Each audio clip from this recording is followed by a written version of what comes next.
toyeli susu pona kopasola mpoke na biso ya lelo. Alors concernant tout le monde dans les réseaux sociaux, maman na biso alingi a se suicider. Alors esali passe mingi, alors ya komona maman alingi a se suicider vraiment en public. Et ça là qui di kamomoko ya somo ndenge maman na biso a sauté na ni na kati ya Belgique na libulu ya métro pona ko se suicider. Alors nzambe azali nzambe ya bolamu alinga kiteke maman na akoka kokufa ya mwana asotaki na retard que train ezalaki nanu ekomité. Asotaki c'est que avant train ekoma. Alors tant que train ekomi azalaki déjà na katikati ya libulu ya métro. Alors batu bazalaki surpris ya komona maman mukolo ndenge akoki ko sauter na libulu ya métro. Alors et ça là qui somo. Alors suivez, on va retourner après ça.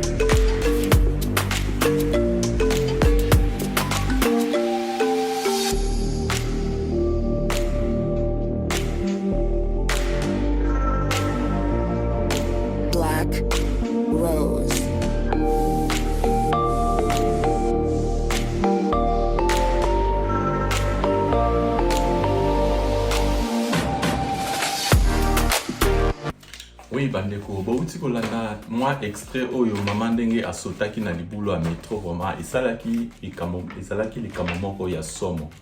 Alors maman mukolo akoki ko sauter bongo te ke akufa atika bana na ye. Alors aleke akufa na honneur ke no bana balela ye na ndenge ya ndenge ya longobani ke maman kende ko sauter na libulu ya métro pone a se suicider. Alors ezali likambo moko ya mabe. Alors ba maman botika biloko wana na ba papa ba oyo balingaka ko se suicider. Alors ce qui o se suicider lelo malgré na eto eli ke ba problème ezali ebele mutu na mutu azana ba problème na e o eruti epai na epai. Alors maman okoki ko kende ko se suicider te pona ba problème peut-être mobali no aboyaki yo ou peut-être ba problème na ndako elekindelo, peut-être maman a passé temps na na poto mais amoni ke ezosimba te. Alors nakoloba que pour na biso mayo chino de bundes akopesa maman conseil maman ko sala eloko wana lisusu te parce que ezali na tina te.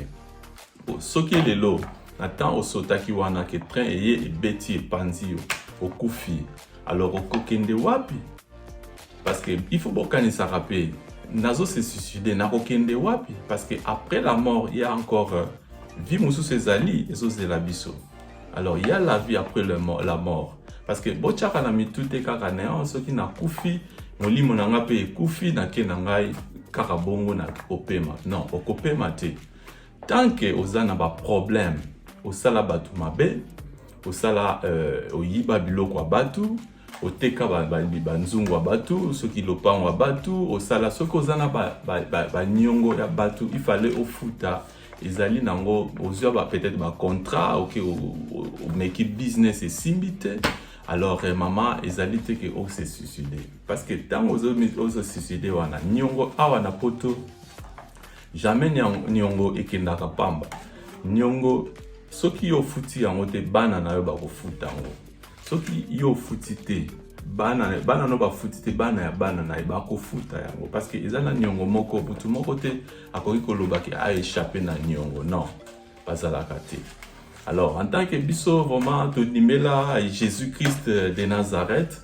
Alors maman to kopesa conseil que kosala eloko wana lisusu te eza lisumu munene na miso nzambe parce que nzambe azana ayebi tana yo nini akozwa molimo na yo. Mais ezali te ke okende ko sauter na libulu ya métro ou bien ya train ke okufa. Tango ozokufa nzoto kaka ekufi mama. Molimo na yo ekokufa te. Siko okokende wapi?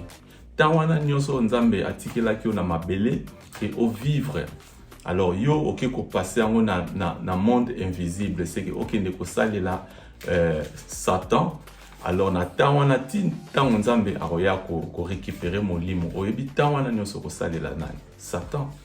Mama okozala punir okokende pe na la lola te okokende lifelo. Tala ndenge bato bazokende lifelo alors après tozonga.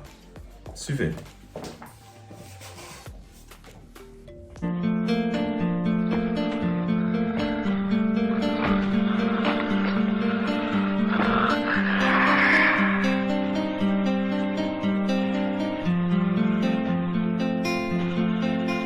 Tu marches comme un aveugle qui sait pas où il va. Tu marches comme un sourd qui n'entend rien du tout. Tu t'en fous de Dieu, tu te moques de sa Bible. Mais un jour, tu couleras des larmes pour tout cela. Tu vas couler des larmes, tu vas pleurer un jour. Dis-moi si tu mourrais ce soir, mais que diras-tu à Dieu? Si tu mourrais demain, que diras-tu à Dieu? Mais si tu mourrais ce soir, que diras-tu à Dieu? Si tu mourrais demain, que diras-tu à Dieu?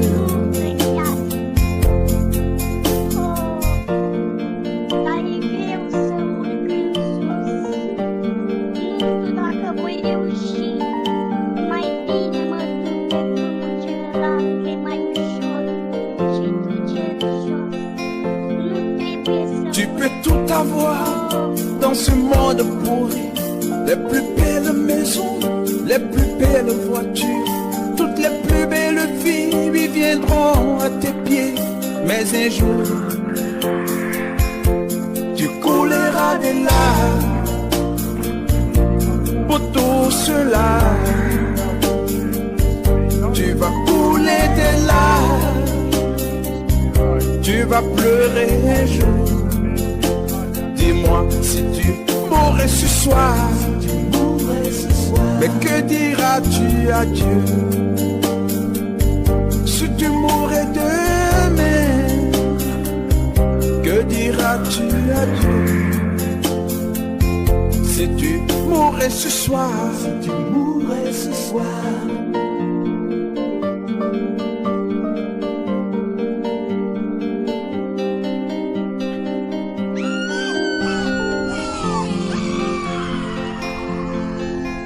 Tu marches comme un aveugle qui sait pas où il va. Tu marches comme un sourd qui n'entend rien du tout. Tu t'en fous des dieux, tu te moques de sa Bible. Mais un jour, tu couleras des larmes pour tout cela. Tu vas couler des larmes. Outi comment na ndenge bato bazokende lifelo parce que lifelo ezali malgré que sa vidéo basala yango bongo pona kolakisa bato ke lifelo ezali lola pe ezali. Alors soko kufi propre na miso nzambe okokende na lola. Nzela ya lola ezali ke okopekisa mutu moko te ke non okokende te non. Nzambe alobi même na Bible bakomi yango nzambe alobi il y a le bien et le mal. Mais je vous donne la réponse. Choisissez le bien. C'est Eli Kolobake. Ce qui nous a asali que mabe na malamu ezali. Alors binobo pona malamu. Eli Kolobani. Kosala malamu ezali que ezali nango eloko moko très simple. Kosala malamu ezali kaka kolanda mibeko ya Nzambe. Mibeko ya Nzambe Eli Kolobani. Koyina muninga na yo te, koboma te, koyiba te, kozala impoli na bato te, kotia mutu makasi te. Ozomona oyo nyonso eza biloko Nzambe alingi te, koboma te. Ezali na Bible, elingi koloba koboma soko bomi mutu okende na prison. Awa pe ezali ndenge wana na se place tozo vivre. Alors tozo vivre na se mibeko ya l'État na ya Nzambe, c'est que toloba l'État nde azwa mibeko ya Nzambe a placer yango asali yango ba loi ba benga yango loi. Alors lelo soki yo omibomi parce que ozalaki na ba problème. Mais non maman, tokoki komiboma te malgré problème eza makasi ndenge nini. Kima epai ya Nzambe okomona Nzambe akosunga yo. Ozomona zwa ba fardeau na yo soki obomaka mutu, soki oyibaka, soki obotola mobali ya bato, soki obotola mwasi ya bato, soki okota omelaka masanga ou bien olangwaka omelaka badiamba kosala ba désordre kobunda bitumba kosala koyiba na baba nini. Alors elingi koloba ke il faut qu'il ne pas ya Nzambe akopesa solution. Soki omoni que ça ne va pas, basali ya Nzambe tozali na papa Tony Silas aza na kati ya Belgique, toza na JP Makanzo aza na kati ya Lille, aza kuna bakoki kosunga yo. Toza na pasteur Charles Bameko aza na kati ya France. Alors toza na pasteur Chris azali na Nigeria, tokoki kokende kuna pe. Toza na papa na biso oyo awuti kokufa TB Joshua pe azali. Eza te ke soki akufi ke molimo na ye ekufi te. Église ezo continue ndenge ezalaka comme habitude. Parce que bato ebele balobi makambo mabe mpona basali ya Nzambe ba oyo ya solo. So ezoyebana te sikoyo banani bazosala bolamu, banani bazosala mabe. Ba oyo bazosala mabe nde ba oyo balibimisi bango ke bazosala bolamu. Ba oyo bazosala bolamu ekomi ke non bazosala mabe. Alors mabe oyo azosala bien ekomi mabe, oyo azosala mabe ekomi malamu. Alors vraiment confusion totale.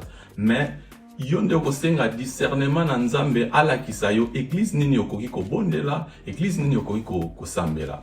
Ozomona wana Nzambe nde Saint-Esprit nde ekoya epa na yo ekolakisa yo église nini okoki kokende kosambela. Po toza na ba église ya solo, toza pe na ba église ya mabe.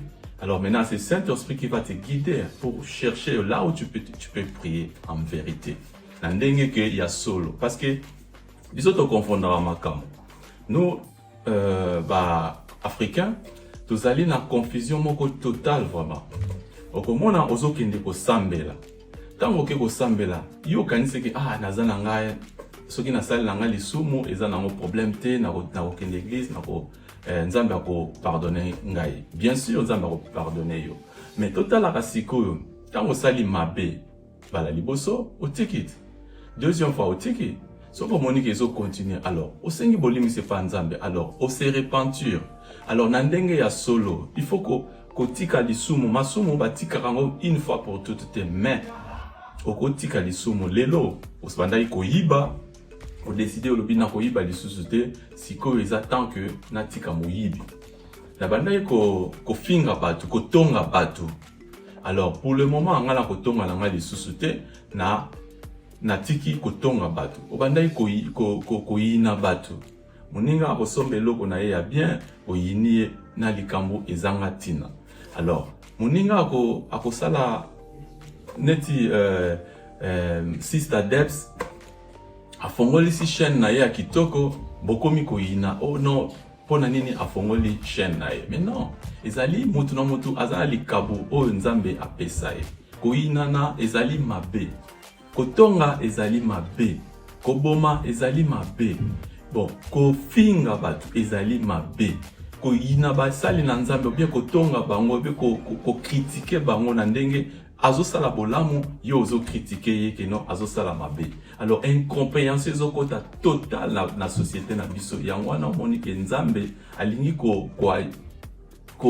kosunga biso te ke tokoka ko en sortir ba situation tozo passer parce que toza musika na Nzambe, toza musika penza na Nzambe parce que Nzambe alingaka te muto masumu. Soko okufisi ko na lisumu, o suicide wana, suicide peza lisumu munene. Wana ndi o perdre vie na yo, okoki ko senga so pardon te. Mutu moko akotika ko bondela Nzambe pardon, papa na mama na biso akende lola rien. Akokende susite wana koma yo na Nzambe jugement na yo kokoya na tango Nzambe akozonga. Alors yango wana tolinga to pasola kaka mpoke oyo pona mama na biso alinga ko se suicider. Alors malgré le problème et comment maman kima epa ya Nzambe komi se suicider te ke non na mi se suicider parce que na kende na ngai libela pona na lembi vie oyo. Omoni mabe nyonso to sala ka to futa rango awa na se. Tango futi na mabe na yo te, okofuta yango kaka. Tango yo kufi, alors tokomi na monde mosusu. Monde spirituel sikoyo poso oyo ezalaka te. Parce que ezande poso oyo nde esalaka ke mutu akoma orgueilleux, akoma lolendo, akoma kosala makambo oyo ezo coïncide te na monde ya spirituel. Ozomona. Yango wana nalingai kobeta vraiment c'était na likambo oyo ke totika mabe tolanda nzela na nzambe parce que confusion ezokota parce que batu baza musika na nzambe yango wana ki ezosala bongo parce que tozvandi na Europe tokoleli awa biso batu tozalaki tokoyeba bana mike ba jeune alors ba jeune maman tokomi likolo. Alors maintenant c'est le temps de comporter bien pour que au persévérer pe na losambo kondimela Jésus-Christ comme Seigneur et Sauveur. Alors comment on que Nzambe ako bénir yo makambo na yo nyonso ekokende malamu. Bozomona yango wana nalinga na ibisa mama na biso vraiment okende église oluka pasteur Tony Silasi na kati ya Belgique parce que oza na kati ya Belgique luka Tony Silasi akosunga yo na ba prière akokoka ko délivrer wana ezali esprit des morts ezolanda mama soki bana na ye bayoki bamoni message na biso oyo bozwa mama bomema une église botika critique non so na ki église wana basalaka boye basa bokanisaka te église kaka mbongo non mbongo église eza il faut développer et comme munene pona ki bandimi baya. Alors ils ont besoin d'argent. Ils ont l'église mon côté et le barquet. Oh non, il faut na kozala mbongo te non. Église non c'est marche kana mbongo parce que mbongo eko sala que batu baya basomba ba biloko neti ba kiti ba nini. Alors botika ba critique que non ce qui na ke kuna bango balinga mbongo so na ke bo maintenant partout au kende ba osenga mbongo. Okende na nini na église à Satan. Kuna kutu eza penda singa na kingo. Kuna il faut pesa pe mbongo. Okopesa ba sacrifice. Peut-être ba koyebisa sacrifice mususu okopesa alors yoko okoki kondima yango te. Okoma kobanga mais tango cheka lokolo kuna esili yoko zonga susima te. Soko zongi sima. Okeyimbeka. Ya mwana mama sala attention ko sala susu nini wana osalite nzambe ay panier yo. Il faut vraiment okutana ba pasteur ba sali na nzambe tozana Tony Silas na kati ya Belgique. Alors kende na église ya papa na biso alors ako sunga yo na mabondeli ke esprit de mort wana ekoka ko tika mama pour maman à vivre bien. Alors bino bana na ye bomoni mama ndenga sali réaction wana soki eza ba problème que azo mitungisa pona bino bana alors vraiment bo sala tout ke bokoka ko sunga mama na bino parce que abimi auti na liwa alors isa esprit de mort ezolanda mama. Alors bo sambela makasi. Que le Seigneur vous protège. Allez, on est ensemble. Ciao. Tu vas pleurer un jour. Dis-moi si tu mourrais ce soir.